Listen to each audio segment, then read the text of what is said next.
Aquest passat cap de setmana es va celebrar el circuit d'autocross d'Alguaire, a Lleida, la tercera prova puntuable per la Copa de Catalunya de Resistència Off-Road.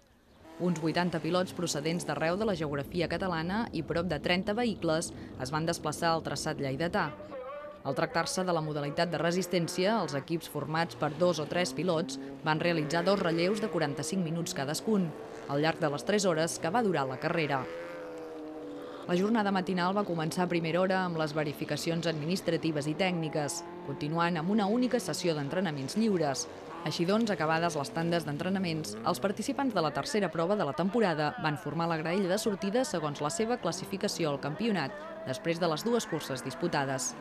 Pels equips novells es va procedir a sortejar les seves posicions, col·locant-los rere els equips amb més experiència. Les curses de resistència off-road es caracteritzen per la seva duresa. La millor prova d'això va ser el fet que la tercera part dels pilots que van prendre la sortida no van finalitzar la cursa. Finalment, 20 equips van passar per sota de la bandera de quadres i alguns d'aquests vehicles visiblement afectats a causa dels cops rebuts. Però sigui com sigui, tot i ser una cursa de resistència, la igualtat va presidir la cita lleidatana. D'aquesta manera, l'equip guanyador de la classe 1, el format per Josep Moles i Jaume Salada, amb un Opel Corsa, només els van separar 2 voltes dels segons classificats, Germán Freixas i Vicenç Vilaseba, conduint el mateix model de vehicle. Mentrestant, l'única dona participant a la prova, l'Antònia Martínez, va pujar al tercer esglaó del podi de la classe 1, acompanyada per David Voltà, ambdós amb un Peugeot 205. En la classe 2, el primer lloc va ser pels germans Tomàs i Ignacio Alonso i Josep Centelles, que conduint un Golf van superar només en una volta a l'equip format per Gerard Abella, Eduard Bouchard i Marcos Valero, al volant d'un Seat Ibiza. En aquest podi els van acompanyar Miquel Noguer i Joel Figuerola, que van ocupar la tercera plaça. Sí, muy contenta, ha sido dura, mucha calor, mucha competencia.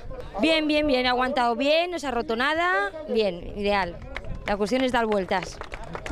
Finalment, el primer lloc de la classificació final Scratch va anar a parar a mans dels vencedors de la classe 1, Mola Salada.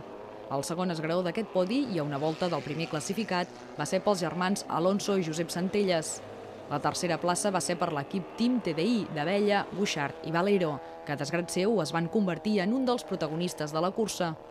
El Seat Ibiza d'aquests 3 pilots va liderar la carrera pràcticament fins al final, quan va xocar amb el Golf d'un dels seus rivals directes, l'equip Gelida Motor.